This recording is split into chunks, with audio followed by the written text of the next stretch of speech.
बिस्मिल्लाहिर्रहमानिर्रहीम। तमाम सुनने वालों को मेरा सलाम। मैं उस्मान खान। उम्मीद करते हैं कि आप खैर आफियत से होंगे और जहां भी होंगे अपने अहल खाना समेत खुश भी होंगे और महफूज भी। आज के ब्लॉग में अहम डेवलपमेंट्स पे बात करेंगे। क्या असम्बलियाँ कबल अज़ वक्त तहलील कर दी जाएंगी या असम्बली अपनी मुद्दत पूरी करेगी?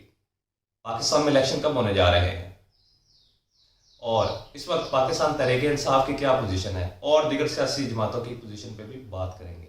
ब्लॉग को शुरू करते हैं। First of all, Pakistan Tehreek Insaf जिसको क्रश करने की कोशिश की गई, जिसके बंदे तोड़ने की कोशिश की गई, इस वक्त पाकिस्तान तहरीक इंसाफ अपनी जगह पर बरकरार है और अवामी मैंडेट, वोट बैंक तमाम सियासी जमातों की निस्बत कई गुना ज़्यादा है। अब इसमें ये चीज़ देखनी है कि जैसे जैसे इलेक्शंस करीब आ रहे हैं, जैसे जैसे मामलात इलेक्शन की तरफ जा रहे हैं, जो पीडीएम में सियासी जमातों का इकट्ठ था, इत्तेहाद था, ये इसमें फूट पड़ती हुई देखी जा रही है। ये अलहदा होना शुरू हो गया।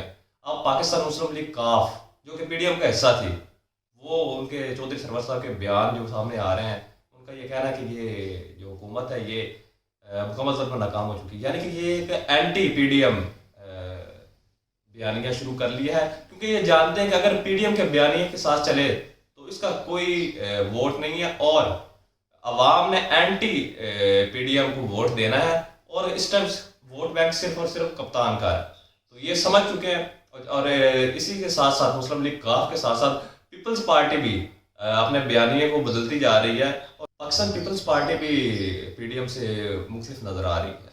तो ये जैसे जैसे वक्त करीब आ रहा है, इनमें फूट पड़ रही है और ये एक दूसरे के दस्ते गिरबान होंगे। जैसे ही इलेक्शन करीब होगा, ये एक दूसरे के मद्दे मुकाबिल होंगे और इनमें आप देखेंगे कि जंग शुरू हो जाएगी। तो ये सारी सूरत हाल है। लेकिन एक बात यहाँ पर बताता जाऊँ कि जो भी पाकिस्तान तहरीक इंसाफ को छोड़ के जा रहा है, बड़े नामों की बात कर रहा हूँ मैं, वो पीडीएम में शामिल नहीं हो रहे, क्योंकि उन्हें पता है कि एंटी पीडीएम को ही वोट पड़ेगा। अगर वो पीडीएम में शामिल हो जाते तो उनको वोट नहीं पड़ेगा, उनका कोई सियासी कैरियर नहीं होगा। अवाम इस वक्त बाशऊर है और वो सिर्फ कप्तान को ही वोट देगी और एंटी पीडीएम बयानिए को वोट देगी।